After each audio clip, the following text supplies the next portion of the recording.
السلام علیکم فرینڈز، امید ہے آپ سب لوگ خیریت سے ہوں گے۔ فرینڈز، آج کی ویڈیو میں آپ کو 4 ایسے بیہیویئر بتانے جا رہا ہوں جو آپ کی جو ہیئر کی ہیلتھ ہے، بالوں کی جو صحت ہے وہ کمپرومائز ہوتی ہے۔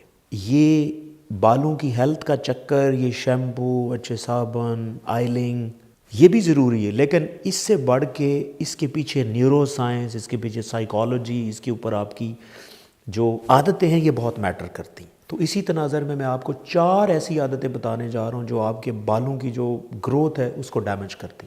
وہ 4 عادتوں میں نمبر 1 عادت یہ ہے کہ مسلسل سٹریس میں رہنا۔ اگر آپ مسلسل سٹریس میں رہتے ہیں نا تو آپ کی باڈی سے کیمیکل ریلیز ہوتا ہے جسے ہم کارٹیسول کہتے ہیں۔ اب کارٹیسول کیا کرتا ہے؟ کارٹیسول ایمرجنسی ایک ہارمون ہے۔ وہ پتہ کیا کہتا ہے کہ بھائی اس ٹائم آپ کا سروائیول ضروری ہے، بالوں کی گروتھ ضروری نہیں۔ تو جب کارٹیسول زیادہ ریلیز ہوتا ہے نا تو آپ کی جو بلڈ سرکولیشن ہے وہ بالوں کی طرف زیادہ نہیں جاتی، وہ آپ کے دل کی طرف، آپ کے لنگز کی طرف، اسی لیے آپ کی جو ہارٹ بیٹ ہے، بریدنگ ہے، وہ سٹریس میں زیادہ ہوتی۔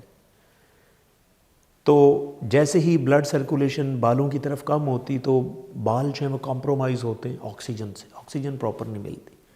تو اسی لیے اگر آپ چاہتے ہیں، سب سے جو بڑا فیکٹر ہے جو ہیئر جب آپ کے کمپرومائز ہوتے ہیں اس کے پیچھے کرونک سٹریس ہے۔ نمبر 1 جو فیکٹر، یہ بہت امپورٹنٹ فیکٹر جو ہے یہ۔ اور دوسرا فیکٹر میں یہ کہوں گا کہ پور ڈائٹ ہے، یعنی کہ پور ڈائٹ کی میں سب سے بڑی جو مثال آپ کو دیتا ہوں وہ ایک ہی ہے کہ اگر آپ کی ڈائٹ میں شوگر زیادہ ہے، یعنی کہ آپ کوئی ایسی چیز کھاتے ہیں جس میں شوگری چیزیں زیادہ ہیں، تو basically high level of sugar جو ہے نا آپ میں انفلیمیشن کاز کرتی ہے، اور انفلیمیشن باڈی کے کئی اور پرابلم بھی کریٹ کرتی ہے، لیکن ان میں سے ایک پرابلم یہ بھی ہے کہ انفلیمیشن کاز کرتی ہے، اور برین انفلیمیشن سے لے کے آپ کے مسل انفلیمیشن اور ہر جگہ پہ یہ کنٹریبیوٹ کرتی ہے، جو کہ نیگیٹیولی کنٹریبیوٹ کرتی ہے، اور اس کی وجہ سے ہائی انفلیمیشن کی وجہ سے آپ کے فالیکل جو ہوتے ہیں نا وہ ویک ہو جاتے ہیں۔ تو اسی لیے آپ کی جو ڈائٹ ہے اس کے اندر پروٹین کا اچھا لیول ہونا چاہیے، آئرن ہونا چاہیے، زنک ہونا چاہیے، جس کے آپ کی جو بالوں کی تھکنس ہے وہ امپروو ہوتی۔ اسی طرح تیسرا فیکٹر میں آپ کو بتاتا چلوں، وہ ہے اوور یوز آف ہیٹنگ، یعنی کہ آپ بالوں کو کسی طرح سے بھی ہیٹ پہنچا رہے ہیں نا۔ جیسے بہت سے لوگ اس کو وہ ڈرائر سے ہیٹ دے رہے ہوتے ہیں، بال کو اسٹریٹ کرنے کے لیے اسٹریٹنر یوز کر رہے ہوتے ہیں، یا روٹین میں جو ہے وہ گرم پانی سے شاورنگ کر رہے ہوتے ہیں، تو یہ بالوں کی ہیلتھ کے لیے اچھا نہیں ہے۔ اس سے بال جو ہے وہ ویک ہوتے ہیں، اس سے بال تھن ہوتے ہیں، گرتے بھی ہیں، ٹوٹتے بھی ہیں، اور ان کی اوور آل ہیلتھ کمپرومائز ہوتی ہیں، وہ کیراٹن افیکٹ ہوتا ہے۔ اور چوتھا فیکٹر آپ کے لیے بتاتا چلوں، وہ ہے لیک آف سلیپ، یعنی کہ اگر آپ کی نیند جو ہے وہ کم ہے۔ اب کم نیند کسے کہا جاتا ہے؟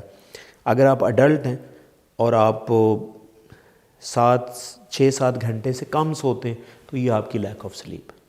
اس سے ہوتا ہے کیا کہ جتنا آپ کم سوئیں گے آپ کی باڈی میں ایک کیمیکل ہوتا ہے جس سے ہم میلاٹونین کہتے ہیں، وہ کم ریلیز ہوتا ہے۔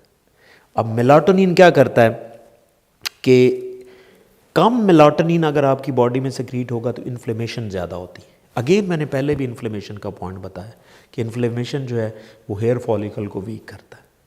تو اس لیے یہ 4 ایسی عادتیں ہیں، اگر آپ اپنی بالوں کی گروتھ، ہیلتھ اچھی دیکھنا چاہتے ہیں تو ان 4 عادتوں سے اوائڈ کریں۔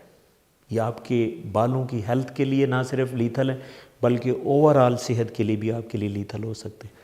آئی ہوپ کہ آپ کو یہ کانسیپٹ اچھا لگا ہوگا، but still if you have any question please write me in the comment section and definitely will answer. Thank you.